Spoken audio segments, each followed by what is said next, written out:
Hello, everybody. We are back with Chapter 4 of The City of Ember. Something lost, nothing found.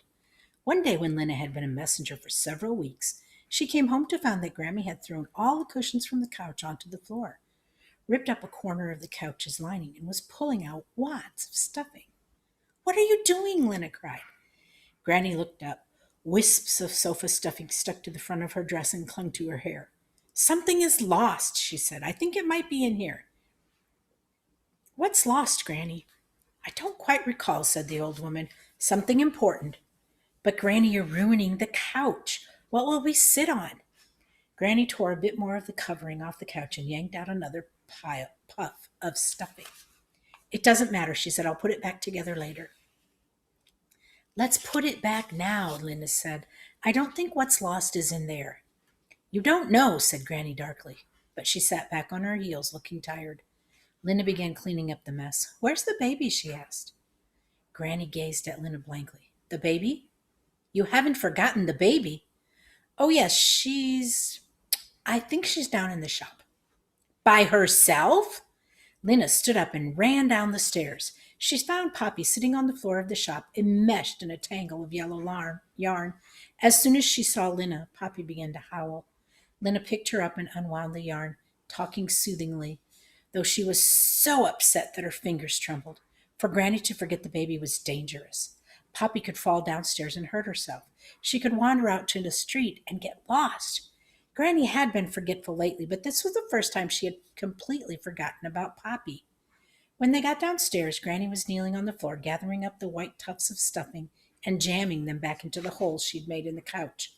"It wasn't in there," she said sadly. "What wasn't?" "It was lost a long time ago," said Granny. "My father told me about it." Lena sighed impatiently. More and more her grandmother's mind seemed caught in the past. She could explain the rules of pepper jacks, which she'd last played when she was 8, or tell you what happened at the singing when she was 12, or who'd she danced with at the Clothing Square dance when she was 16. But she would forget what happened the day before yesterday. "They heard him talking about it when he died," she said to Lena. "They heard who talking?" "My grandfather, the 7th mayor." "And what did they hear him say?" "Ah," said her grandmother with a faraway look. "That's the mystery.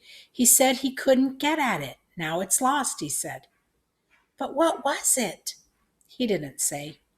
Lena gave up. It didn't matter anyway.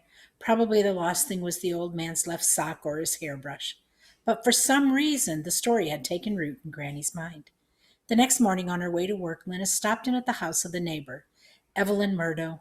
Mrs. Murdo was brisk in her manner and in her person thin and straight as a nail, but she was kind in her unsmiling way.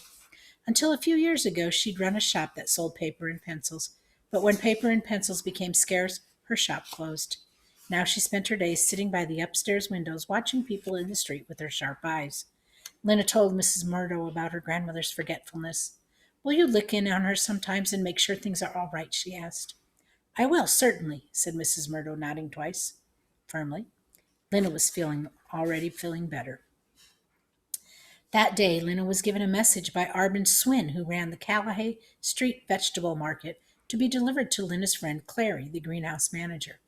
Lena was glad to carry this message, though her gladness was mixed with a little sadness. Her father had worked in the greenhouses, and it still felt strange not to see him there. The 5 greenhouses produced all of Ember's fresh food. They were out past Green Gate Square, at the farthest edge of the city. Nothing else was out there but the trash heaps, great, moldering, stinking hills that stood on the rocky ground and were lit by a few floodlights high up on the poles. It used to be that no one went to the trash heaps but the trash collectors, who dumped the trash and left it. Now and then a couple of children might go there to play, scrambling up the sides of the heaps and tumbling down. Lena and Lizzie used to go when they were younger. They'd pull out the occasional treasure, some empty cans, maybe, or an old hat or a cracked plate. But not any more. Now there were guards posted at the trash heaps to make sure no one poked around. Just recently, an official job called trash sifter had been created. Every day, a team of people methodically sorted through the trash heaps in search of anything that might be at all useful.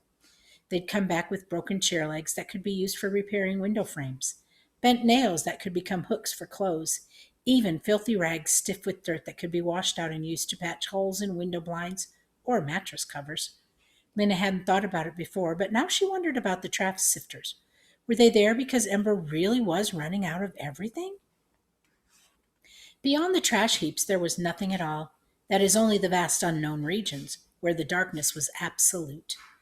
From the end of Diggory Street, Lena could see the long, low greenhouses.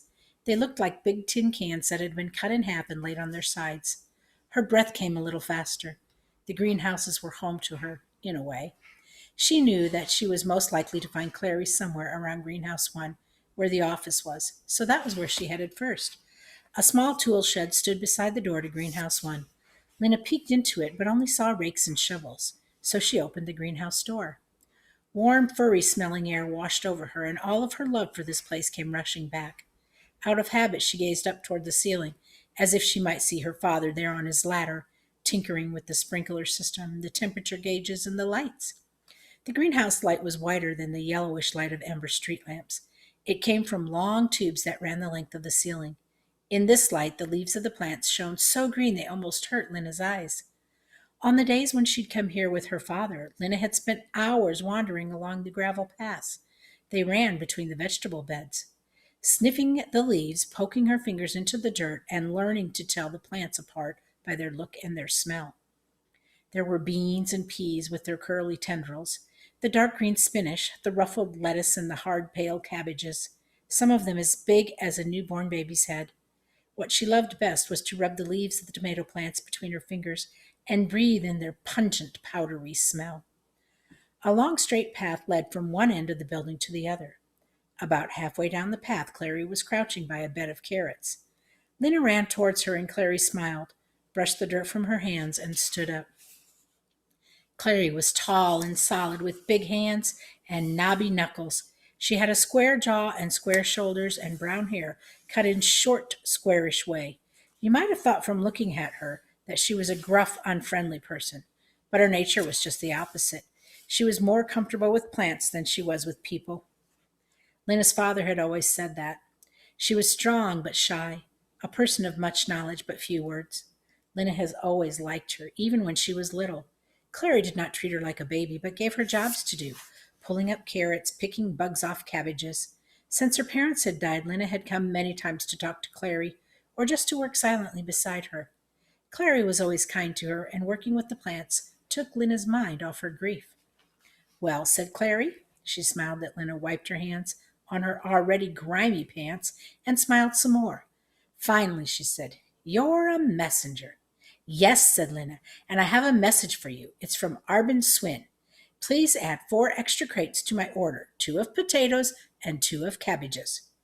Clary frowned. I can't do that, she said. "At least I can send him the cabbages, but only 1 small crate of potatoes." "Why?" asked Lena. "Well, we have a sort of problem with the potatoes." "What is it?" asked Lena. Clary had a habit of answering questions in the briefest possible way. You had to keep asking and asking before she would believe that you really wanted to know and you weren't just being polite. And then she would explain, and you could see how much she knew and how much she loved her work.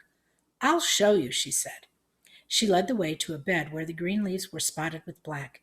A new disease. I hadn't seen it before. When you dig up the potatoes, they're runny inside instead of hard, and they stink. I'm going to have to throw out all the ones in this bed. There are only a few beds left that aren't infected. Most people in Ember had potatoes at every meal, mashed, boiled, stewed, roasted. They'd had fried potatoes, too, in the days before the cooking oil ran out. "I'd hate it if we couldn't have potatoes any more," Lena said. "Oh, I would too," said Clary.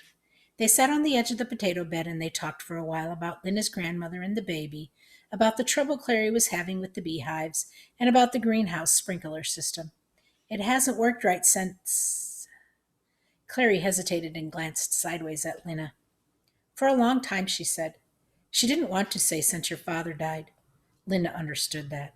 She stood up. "I should go," she said. "I have to take Arbin Swin to the answer to his message." "I hope you'll come again," said Clary. "You can come whenever, and you can come any time," Lena said. "Thank you," and she turned to go. But just outside the greenhouse door she heard running footsteps and a strange, high sobbing sound. Or rather, she heard sobs and then a wail, sobs and then a shout, and then more sobs getting louder. She looked back toward the rear of the greenhouses, toward the trash heaps. Clary, she called. There's something. Clary came out and listened too. Did you hear it? Yes, said Clary. She frowned. I'm afraid it's someone who. She peered toward the crying noise. Yes, here he comes. Her strong hand gripped Lydia's shoulder for a minute. You better go, she said. I'll take care of this, and we're going to go ahead and stop there.